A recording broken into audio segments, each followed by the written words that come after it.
ये आयुर्वेद, यूनानी, योगा, सिद्धा, होम्योपैथी, ये सब बहुत पुरानी पद्धतियां हैं, लेकिन स्थिति ऐसी हो गई कि इसके प्रति लोग उदासीन बहुत हैं। होम्योपैथी बहुत अच्छी, पूनिया साहब ने जो कुछ कहा बिल्कुल सही कहा, बहुत अच्छी पद्धति है और गरीब लोगों का इलाज इससे हो जाता है, महंगी नहीं है। और कुछ रोगों में ये रामबाण है, एलोपैथी में इसका कोई इलाज नहीं हो पाता, होम्योपैथी से हो जाता। 70 के दशक में मेरे इतना सीवियर माइग्रेन पेन होता था कि सारे देश के बड़े बड़े न्यूरो सर्जन्स और न्यूरोलॉजिस्ट सब फेल हो गए। तब लखनऊ में एक डॉक्टर घोष हुआ करते थे, बहुत बुजुर्ग थे, मैं उनके पास गया, उन्होंने दवा दी, 15 दिन में ठीक हो गया। 50 साल होने जा रहे हैं, आज तक मेरे दोबारा दर्द नहीं। नोबडी कुड क्योर, लेकिन ही क्योर्ड इट। लेकिन अगर कोई बात एलोपैथिक लोगों के मानसिकता वाले लोगों से करें तो कहेंगे करे साहब ये तो बेकार है। Sir, it was surprising for me also to know that out of 200 million people worldwide who adopt homeopathy, 100 million are in India. So that's a very big number, and therefore India is considered to be the hub of homeopathy. So it is the largest number of practitioners, almost 2 lakh, and almost 12,000 join every year because we have the largest number of colleges. So undoubtedly there is a growing demand for homeopathy because of its easiness of use and also its low prices. Allopathy, it has to also have other streams. We see a cancer patient who takes allopathic medicine but also resorts to Ayurveda or homeopathy. So my appeal is, sir, that all PHCs should have doctors of all streams, number one. Number two, sir, they should have regular interaction between each other. So any patient who goes, a plan of treatment should be made so that the patient benefits from all streams of medicine. Homeopathy, Ayurvedic, naturopathy, ये एक ऐसे विषय हैं जिनको लोग भोगते हैं, जिनका ट्रीटमेंट लेते हैं और प्रसन्नता से उसका पूरा वर्णन भी नहीं कर पाते। उसका कारण है कि जब हम स्वस्थ हो जाते हैं तो हम उतना वर्णन नहीं कर पाते, परंतु सच ये है कि जो एलोपैथी है, हम जब उसका ट्रीटमेंट लेते तो तत्काल हमें रिलीफ मिलता है, परंतु उसके जो साइड इफेक्ट होते हैं वो हम महीनों और सालों झेलते हैं। मैं होम्योपैथी की 2-3 बातें आपके माध्यम से सदन को बताना चाहता हूं जो बहुत ही महत्वपूर्ण है। मैंने अपने 2 वकील साथियों का, उनके बच्चों के साथ होम्योपैथी का ट्रीटमेंट देखा। मैं तब से होम्योपैथ का बड़ा फैन हो गया कि एक का बच्चा पैदा हुआ, बच्चा पैदा होते ही उसके अंग जुड़ गए। अंग जुड़ते ही डॉक्टर ने कहा थोड़े दिन का हो जाने दीजिए बच्चे को, 12-13 दिन में हम इसका फिर ऑपरेशन करेंगे। तो एक होम्योपैथ के डॉक्टर और वकालत भी करते थे, उन्होंने कहा कहीं ऑपरेशन कराने की जरूरत नहीं है, आप होम्योपैथ की दवा हम देते हैं, इसकी एक एक बूंद डालते जाइए। और मैं बहुत जिम्मेदारी के साथ सदन में यह अवगत कराना चाहता हूं, आज भी वो डिस्पेंसरी है, आज भी वो डॉक्टर हैं, उन्होंने जैसे ही दवाई देनी प्रारंभ करी तो 12-13 दिन में स्वयं ही वो अलग अलग हो गए अंग और खुल गए। ये होम्योपैथी की तारीफ है। और एक हमारे वकील साथी की लड़की जो पैदा होते ही आंखों में कीच भर जाती थी, बिल्कुल कीच भरती थी। सभी एलोपैथ के डॉक्टर्स को, आई स्पेशलिस्ट को दिखाया गया, उन्होंने कहा कि ये हार्मोनल प्रॉब्लम है, जैसे जैसे ठीक होते जाएगी ऊपर को हार्मोन डेवलप होंगे, ठीक हो जाएगी। तो उसी डॉक्टर ने कहा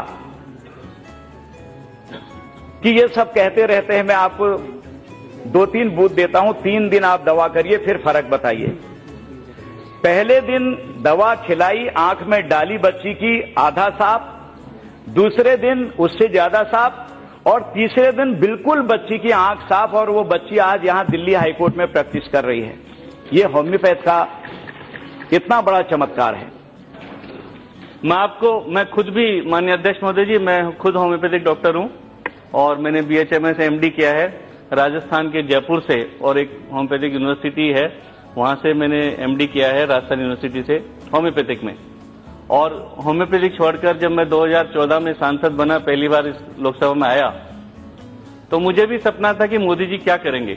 जिस तरीके से आयुष के माध्यम से पूरे देश के उन गरीबों को, आम जनता को और अन्य सभी अल्टरनेटिव सिस्टम्स को माननीय प्रधानमंत्री जी ने कहा कि हिंदुस्तान की उन्नति के लिए सभी की हमको आवश्यकता है। उन्होंने एलोपैथी के लिए भी बराबर ध्यान दिया। मैं स्टैंडिंग कमेटी ऑफ हेल्थ का मेंबर भी था माननीय चौधरी साहब। मैं आपकी जानकारी में दूंगा कि जब मैं पढ़ता था तो मुझे भी पीड़ा होती थी कि जिन कॉलेजों में हम पढ़ते हैं कि यहाँ जब हमारे सब्जेक्ट सारे होते थे, anatomy, physiology, practice of medicine, gynae of, surgery, ENT of, सारे सब्जेक्ट जो MBBS में होते हैं वो सारे होते थे। उसके अलावा 3 सब्जेक्ट एक्स्ट्रा होते थे हमारे, इनके अलावा हमारे पास रिपर्टरी होता था, मैथमेटिका होता था, ऑर्गनन होता था। तब हमको ये लगता था कि काश ऐसे कॉलेज हो जब हम MBS से कम कहीं नहीं होते, उनसे ज्यादा मेहनत करते हैं। टाइम वही 5.5 साल BHMS करने में लगता था, MD करने में 3 साल लगता था, और होम्योपैथिक मैं सोचता हूं कि सबसे सस्ती, सरल, सुलभ और प्रभावशाली चिकित्सा पद्धति है। मैं तो होम्योपैथी के ऊपर विश्वास रखने वाला हूं, मैं हमेशा दवा वो लेता हूं। मेरा एक पहला ही सवाल ऐसा है कि क्या मैं जिनके पास से दवा लेता हूं, डॉक्टर अजीत कुलकर्णी करके, वो खुद एलोपैथी के पैथोलॉजी के डॉक्टर हैं, लेकिन वो उनकी प्रैक्टिस सालों से होम्योपैथी की चलती है। होम्योपैथी के जो चिकित्सक हैं वो भी अपना कोर्स 5.5 साल में पूरा करते हैं, और एक एलोपैथी डॉक्टर भी अपना कोर्स जो है 5 साल में पूरा करता है। लेकिन जो प्रतिष्ठा एलोपैथी के डॉक्टर को मिलती है वो भ्रष्टाचार के कारण होम्योपैथी के डॉक्टर को नहीं मिलती। Being a doctor of the modern medicine, to talk about the Indian system of medicine and homeopathic medicine, my position is crucial. To a patient, to a sufferer, the relief is the main thing, not the terminology of the medicine. Relief is the main thing, not the terminology of the medicine. So it was really striking my mind and analysis. From that day, I started mixing with the Ayurveda doctors and homeopathic doctors. And believe me, being a medical doctor with practicing modern medicines, no modern medicine doctors cured my sinus problem. I had to take the help of the homeopath to cure my sinus problem. This is on record. This is on record. I can challenge it. This is on record. I studied under the laureates of ENT specialists. They could not cure me.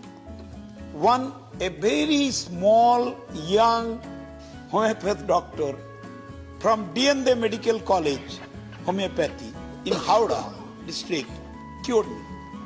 This is reality. When in allopathic modern medicine, the surgical intervention is necessary, are we in a hesitant mind that we will not go? We have to go. Heart block, bypass surgery, it's a mandatory provision. Intestinal obstruction, it is a mandatory provision. Will any Ayurvedic doctor or homeopathic doctor will obstruct that? No, don't go, you die. No. So cohesive combination. The philosophy should be like that. A cohesive combination of all branches of medicines should be adopted with an apex body, and remedy to the patient should be the prima factor. A integrated therapy should be accepted, and India should be pioneer to that. If the structural organization of the Indian system of medicine, if it is achieved, then the entire propagation and use of Indian system of medicine by the citizens of this country and the people of this country would take place. In allopathy or in the clinical trials, what they follow largely all over the world is something called as randomized controlled trials, which has been now taken to different subjects. Now, in the Indian system of medicine or in homeopathy, no such approach, no such methodology is prescribed, nowhere it has been captured, and the people are unaware of it. The second point why it has not taken off, to my mind, is promotion. The promotion of Indian system of medicine and homeopathy has not had backing of the government at all. Even if there was a bill, the allocations have not been much. It is only in the recent times and only in a few states that this has taken off, whereas the kind of promotion that has been available to the allopathic branch of medicine, the modern, so-called modern system of medicine, has not taken place. The joint responsibility of the governing bodies and institutions to remove the misconceptions of people, the information and education, communication which could be provided free to people, the various research bodies could be actually tagged together and jointly they could think about developing new research methodologies in these branches. Health camps, which you will find all the time, the modern, so-called modern system of medicine organizing, that doesn't take place. It's only rarely developed. And I'm not saying there is no potential. There is a lot of potential, but only research and scientific research based on, I'm not saying the modern system of the processes that is being adopted in allopathy, but you develop your own research methodology, your own research design and model, and then give it to the world. Now, unless that is done, and epidemiological kind of findings are there, we cannot have the first line of defense against diseases and epidemics. And if that happens, then this kind of Indian system of medicine can actually take off. देखिए, मैं सभापति महोदय कहना चाहूंगा, मैं technology का विद्यार्थी हूं, तो मैंने देखा है कि पॉलिटिक्स और टेक्नोलॉजी में यह संबंध है कि आप टेक्नोलॉजी का पैराडाइम बदल दीजिए, पावर का पैराडाइम बदल जाता है। सेकेंड वर्ल्ड वॉर के बाद जैसे ही एटम बम अमेरिका के पास आया, पावर पैराडाइम ब्रिटेन से यूरोप से शिफ्ट होकर अमेरिका चला गया। आज यदि हम फार्मास्यूटिकल और मेडिसिन के क्षेत्र में देखें तो पश्चिमी देशों ने इतनी प्रगति कर रखी है, यदि हम उनके फॉलोअर बनना चाहेंगे उसी ब्रांच ऑफ नॉलेज में, तो जैसे अमेरिका के FDA ने, फेडरल ड्रग एडमिनिस्ट्रेशन ने, तो हमें दशक लग जाएंगे उनके आसपास पहुंचने। परंतु यदि हम पैराडाइम शिफ्ट कर दें, वो पैराडाइम शिफ्ट, ये ऑल्टरनेटिव सोर्स ऑफ मेडिसिन जिसमें होम्योपैथी और आयुर्वेद आते हैं, जिनके पास वह आधार है, जिनका मूल आधार ही अलग है उन चिकित्सा पद्धतियों से, और यदि हमने इसमें अपने को सही ढंग से स्थापित कर लिया तो हमें 80 से 90% चीजों में उन चीजों की आवश्यकता नहीं पड़ेगी जो वो हमें बड़े ऊंचे मूल्यों पर देते हैं। But I'm a believer in making the Indian system of medicine a much stronger system, anchored in science, research, and most importantly, in written clinical documentation. I am well aware of the glorious traditions that Indian medicine has had, and I think the challenge before us is to make the Indian system of medicine an important element of our healthcare system, based, as I said, Madam, on research. In 2015, a Chinese woman scientist got the Nobel Prize for her work on discovering a cure for malaria from Chinese systems of medicine. And I see no reason